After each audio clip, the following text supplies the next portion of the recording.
일본이 지난 주말에 충격적인 인체 실험을 했습니다. 도쿄올림픽 조직위원회가 도쿄올림픽 때 관중들에게 CL9가 어떻게 확산되는지를 인체 실험을 해서 대책을 세워보자 라고 나선 것입니다. 제정신이라면 있을 수 없는 실험이 대대적으로 일본 요코하마 야구 경기장에서 지난 주말에 벌어졌습니다. 내년 도쿄올림픽 때 관중들이 많이 몰려오면 CL9가 어떻게 전파가 되고 경기 후에 발생한 환자들을 어떻게 파악해서 병원 수송과 치료하게 할 것인지를 확인해 보겠다는 것입니다. 그러기 위해 실제 상황을 만들어야 하니까 주말 야구 경기장의 관중들을 대상으로 실험해 보겠다는 것입니다. 요코하마 경기장은 도쿄올림픽 공식 야구 경기장이며 최대 수용 인원은 32,402명입니다. 프로야구가 최대로 인기가 있는 시즌 중에 관객을 대상으로 실험을 하겠다는 것입니다. 지난 15일에 전격 발표한 만석이 된 프로야구 경기장에서 CL9 확산 실험은 충격적이었습니다. 10월 30일부터 11월 1일까지 요코하마 야구 경기장에서 관중들에게 공지를 한 후 실시한다는 것입니다. 고해상도 카메라를 많이 설치해서 야구장에서의 사람의 움직임이나 밀도, 마스크 착용 비율 등을 파악해서 슈퍼컴퓨터로 시뮬레이션 하겠다는 것입니다. 입장 시에는 CL9 접촉 확인 앱인 코코아를 설치한 스마트폰의 비율도 확인하고 대화를 할 때 나오는 이산화탄소를 측정하는 등의 장비를 설치하기도 합니다. 이 인체 실험을 통해 관객들이 큰 소리를 낼 때 타액의 물보라가 어디까지 확산되는지, 음식을 섭취하며 대화를 할 때 주변 공기와 어떻게 접촉이 이루어지는지, 화장실이나 매점 등에서 사람들이 몰려다닐 때 그 접촉 밀도가 어떻게 되는지, 마스크를 착용하지 않은 사람들을 다수 배치해서 카메라가 잘 찾을 수 있는지와 경비원들이 쉽게 달려갈 수 있는 방법은 무엇인지, 경기 종료 후에 각 출입구를 긴급하게 퇴장하도록 재촉해서 혼잡도는 어느 정도인지를 확인하겠다는 것입니다.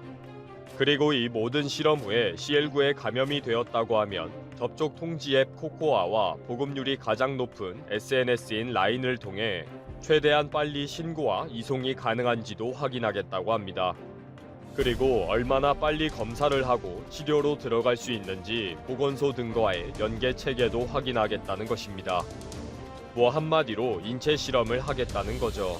어떻게 이런 실험을 계획하고 발표를 할 수가 있는지 도무지 이해가 되지 않는데 일본에서는 가능하네요. 참 신통방통한 갈라파고스 섬나라입니다. 일본에서는 이 발표에 대해 올림픽 개최에는 꼭 필요한 실험이다. 실제 검증은 안 되는 현실성이 전혀 없는 말도 안 되는 실험이다. 라고 의견이 갈렸습니다. 실험이 제대로 되려면 최대한 많이 입장을 해서 CL9의 일부 감염이 될 가능성이 있는 위험한 상황을 만들어야 합니다.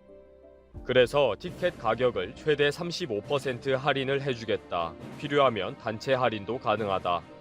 비싼 유니폼도 있다. 공짜니까 많이 들어와라. 라는 식으로 홍보를 했습니다. 또 작전대로 되려면 관중들이 최대한 밀집되어 있는 상황에서 마스크를 벗고 대화를 많이 나눠야 침방울 등의 확산과 일부 CL9에 감염되는 상황이 발생할 수가 있습니다. 그래서 도시락을 준비했으니 경기장 내에서 마스크를 벗고 먹으면서 말을 많이 해라 라면서 최고급 도시락을 나누어주는 꼼수를 부렸습니다. 완벽한 인체 실험의 준비가 철저하게 된 것 같습니다.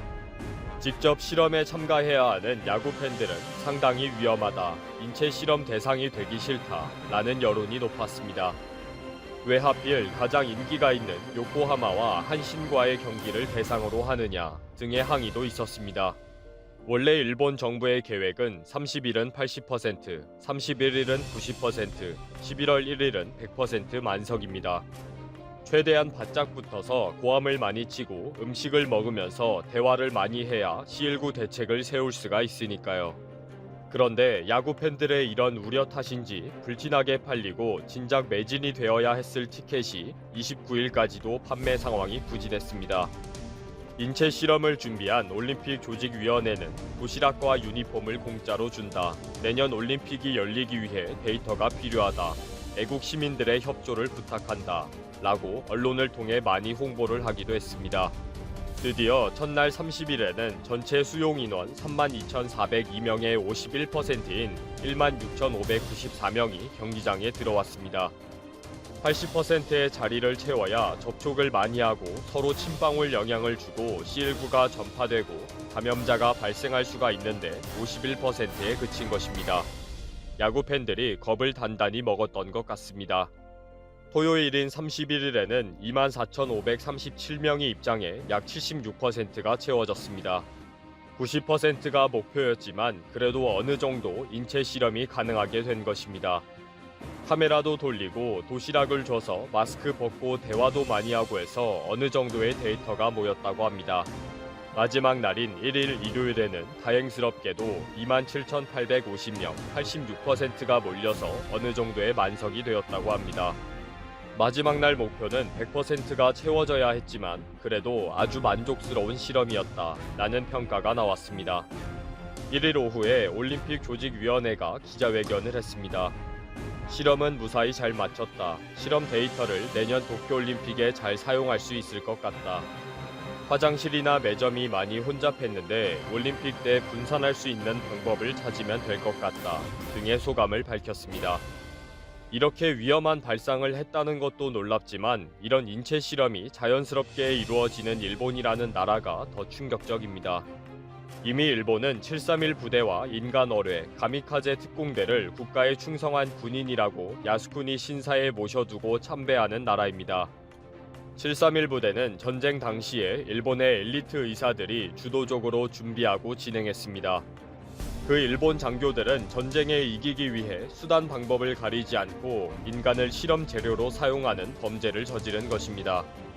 또 인간 어뢰 회천을 만들어서 그 말뜻대로 전쟁 막바지에 형세를 뒤집어 보겠다라고 어린 학도병들을 공격용 어뢰에 넣은 발상을 했습니다. 가미카제 특공대라는 이름으로 젊은이 1,036명을 희생시킨 일본은 아직도 가미카제 특공대 기념관인 시란특공평화회관과 인간 어뢰 기념관인 카이텐 기념관에서 국가에 충성한 애국 청년으로 미화하고 있습니다. 이렇게 절대 하지 말아야 할 일에 대한 개념이 전혀 없는 일본은 요코하마 야구 경기장에서의 인체 실험쯤은 눈 하나 깜짝하지 않습니다. 결국 이번 요코하마 야구장에서는 731 부대를 연상케 합니다. 인체 실험을 한 일본 정부와 실험 대상으로 도시락과 유니폼을 들고 응원한 일본 국민들까지 정말 제정신이 아니네요. 중국 공산주의 청년단이 한국 전쟁은 북한이 한국을 침략한 것이 아니라 내전일 뿐이라고 주장한 사실이 드러났다. 이는 한국 전쟁이 북한의 남침으로 발발했다는 것은 부인할 수 없는 역사적 사실이라는 한국 및 국제사회의 인식과 배치되는 것이다. 중국 공산당의 청년 조직인 공정단 중앙은 지난 25일 밤 공식 일보 계정에서 문답 형식을 통해 한국 전쟁은 북한이 한국을 침략한 것인가? 라는 물음에 아니다라고 밝혔다. 공정단은 당시 북한과 한국은 서로 한반도 전체에 대한 주권이 있다고 주장했다. 이는 한국과의 내전이라고 말했다. 이어 쌍방 간의 군사적 마찰이 빈번하게 발생했으며 이후 한국 전쟁이 발발했다고 설명했다. 중국은 25일 개막한 한미원조 전쟁 70주년 기념전에서도 1950년 6월 25일 조선 내전의 발발 후 미국은 병력을 보내 무력 개입을 했고 전면전을 일으켰다면서 북한군의 침략은 쏙 빼놓고 이를 내전의 발발로만 기술했는데 공정단은 아예 남침이 아니라고 부인한 것이다. 중국 정부도 이와 비슷한 인식을 내비쳤다. 왕원빈 중국 외교부 대변인은 이날 정례 브리핑에서 연합뉴스가 한국전쟁은 남침이 아니다는 공정단의 주장에 동의하는지 아닌지 묻자 직접적인 답변은 하지 않았다. 그러나 왕 대변인은 한국전쟁은 본래 한반도에서 남북 쌍방 간에 발생한 것으로 내전에 속한다고 말했다. 남침을 시인하지도 부인하지도 않으면서 전쟁을 누가 일으켰는지는 차치하고 내전의 방점을 찍은 주장이다.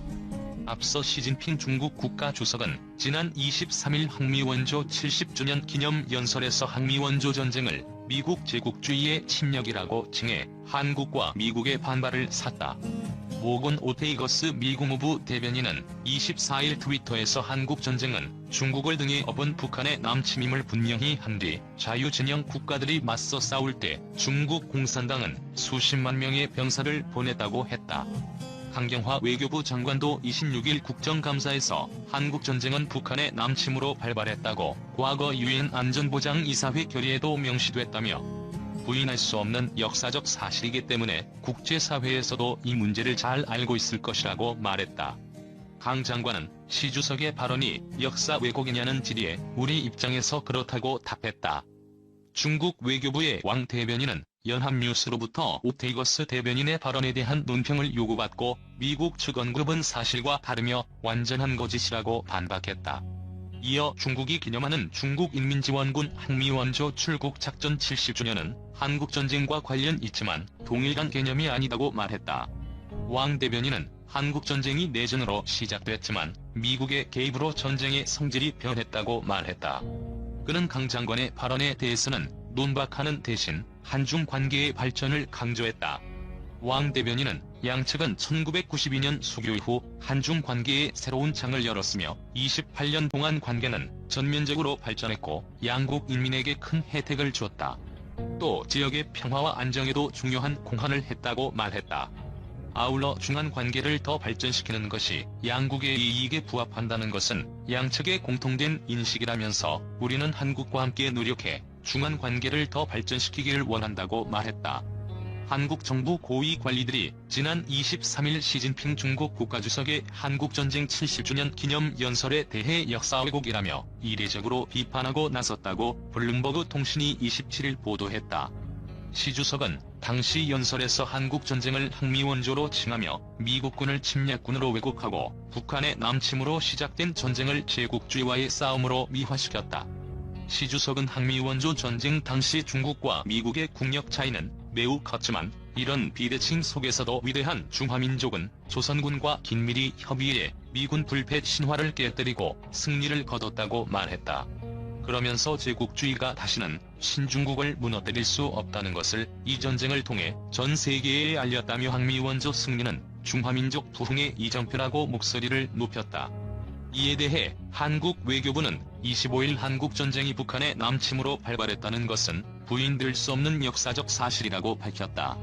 강경화 외교부 장관도 다음 날인 26일 과거 유엔 안전보장이사회 결의를 통해서도 한국전쟁은 북한의 남침으로 발발됐다고 명시가 됐고 논평이 끝난 문제라며 중국에 대해 우리 입장을 분명히 전달하고 필요한 조치를 취하고 있다고 강조했다. 서욱 국방부 장관도 시 주석의 연설에 동의하지 않는다며 스탈린과 마오쩌둥의 사주를 받아 남침한 것이라고 반박했다. 블룸버그는 한국의 야당 의원들이 시 주석의 연설과 관련해 주한 중국 대사를 초치해 정식 항의할 것을 요구했다고 전했다.